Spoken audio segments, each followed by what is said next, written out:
Alors maintenant, on va commencer donc le thème de la protection de l'enfance et je donne la parole à Corentin qui va nous parler du danger des écrans. À toi, Corentin. Merci. Bonjour, moi c'est Corentin Floch, j'ai 21 ans et donc du coup je vais vous parler du danger des écrans. Aujourd'hui, les écrans sont partout dans notre société, c'est pas un secret, tout le monde l'utilise, que ce soit pour la télé, les ordinateurs, les téléphones. Par contre, ça arrive dans certains cas qu'il y ait une surconsommation des écrans, que ce soit dans n'importe quelle tranche d'âge.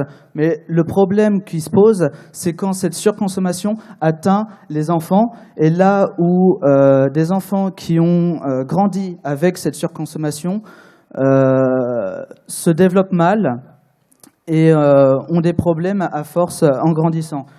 J'ai une liste de ces problèmes-là. Premièrement, on a un isolement social qui se crée à force de l'utilisation des écrans et qui se renforce au fil des ans si l'utilisation du téléphone a commencé très tôt. Cette isolation sociale provoque chez ces enfants un manque de sommeil certain, puisqu'ils passent plus de temps devant les écrans plutôt que dormir, ce qui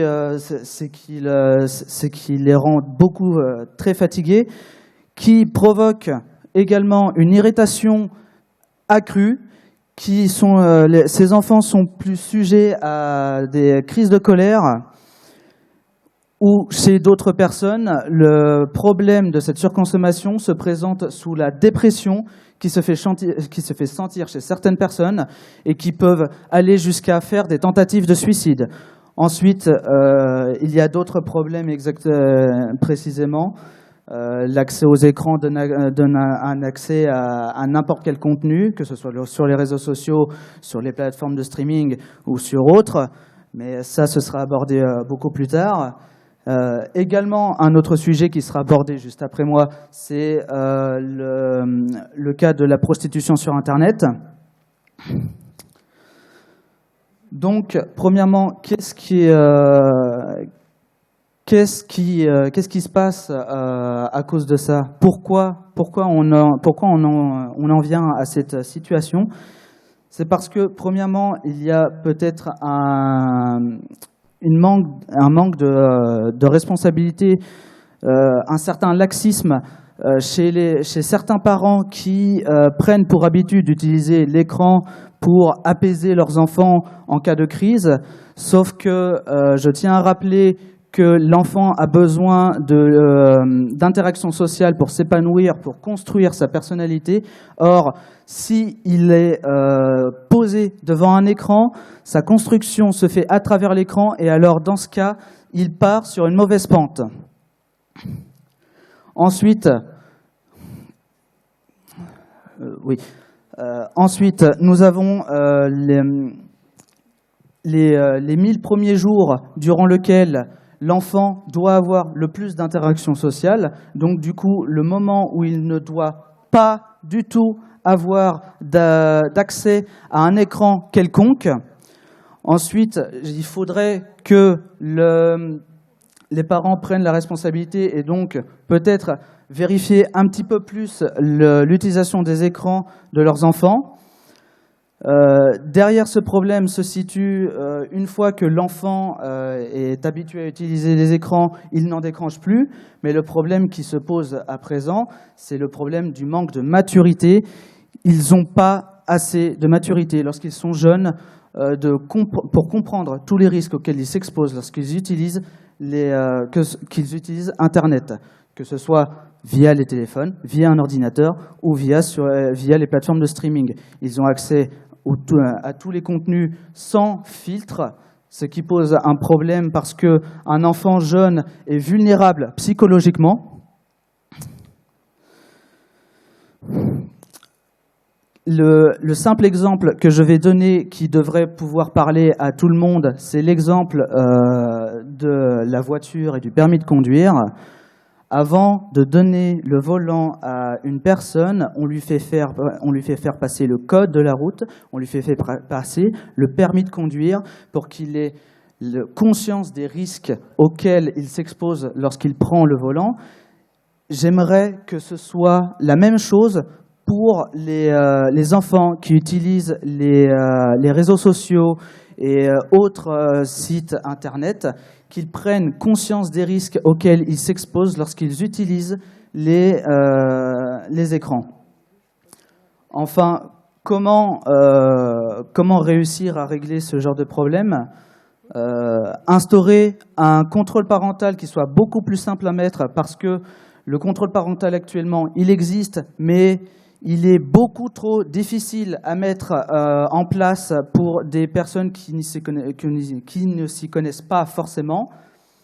Entre autres, rajouter peut-être à l'école un enseignement supplémentaire qui leur permettrait de prendre conscience des risques lorsqu'ils utilisent Internet.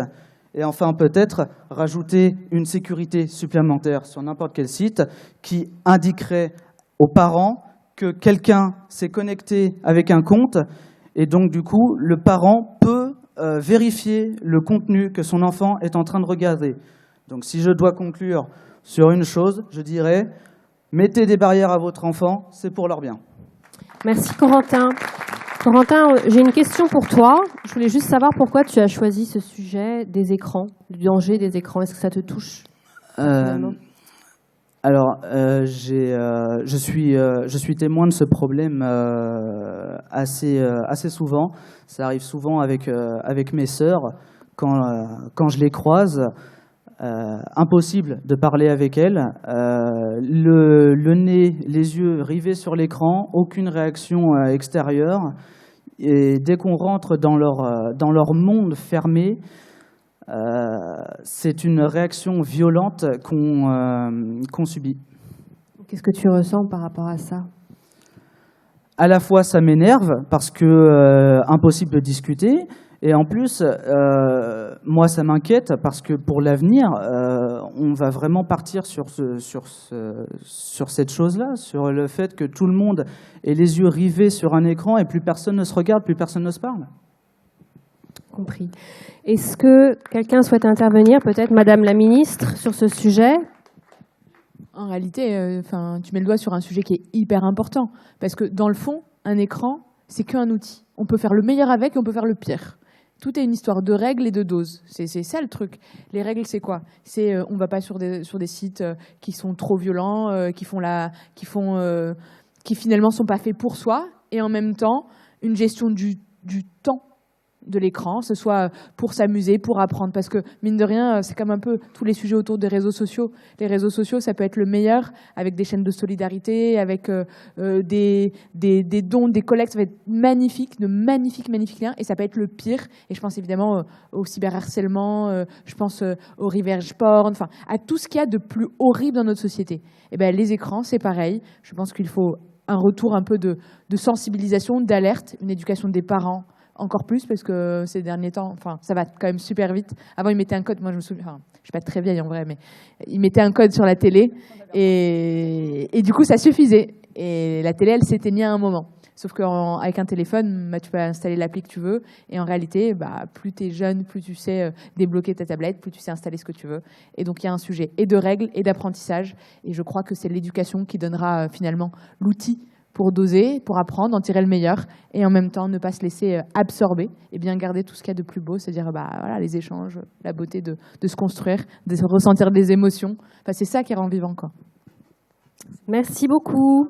Merci. Est-ce que quelqu'un souhaite intervenir ici ? Victoire d'Auxerre.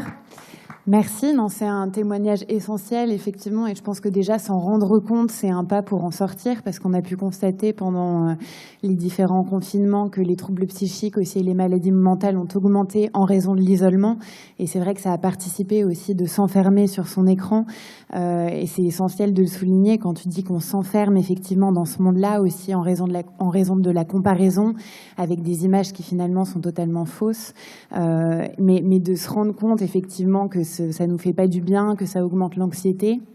c'est déjà un premier pas, tu vois, pour se dire, et peut-être essayer de dire à tes sœurs, est-ce que c'est quelque chose qui te fait du bien au final, ou est-ce que tu te sens bien après avoir vu cette image? Et je pense que c'est des petites marges de manœuvre que tu peux avoir pour recréer un lien avec elles, pour te dire comment tu te sens après avoir passé ce temps-là, parce qu'en fait, ça crée tellement des addictions, et malheureusement, ça a été créé aussi avec des psychologues, des neuropsychologues, etc., pour qu'en fait, on devienne addict à toutes ces images, et même quand on fait partie de ce monde-là, à être sur les réseaux, on devient, nous aussi, on s'entraîne à être dedans et à ne plus savoir en sortir. Et je pense que pour essayer de faire un pas en dehors, il faut se poser la question de se dire, ok, est-ce que là, ça m'a fait du bien? Quelle émotion ça a créé chez moi? Pour recréer du lien et sortir de ça et revenir dans le monde réel. Mais encore une fois, juste t'en rendre compte, c'est faire un pas énorme pour sortir de ça. Et c'est top de se dire que la jeunesse se dise bah non, on n'a pas envie de faire partie de ce monde-là. Donc merci, parce que c'est essentiel de mettre le doigt là-dessus. Merci Victoire, merci beaucoup.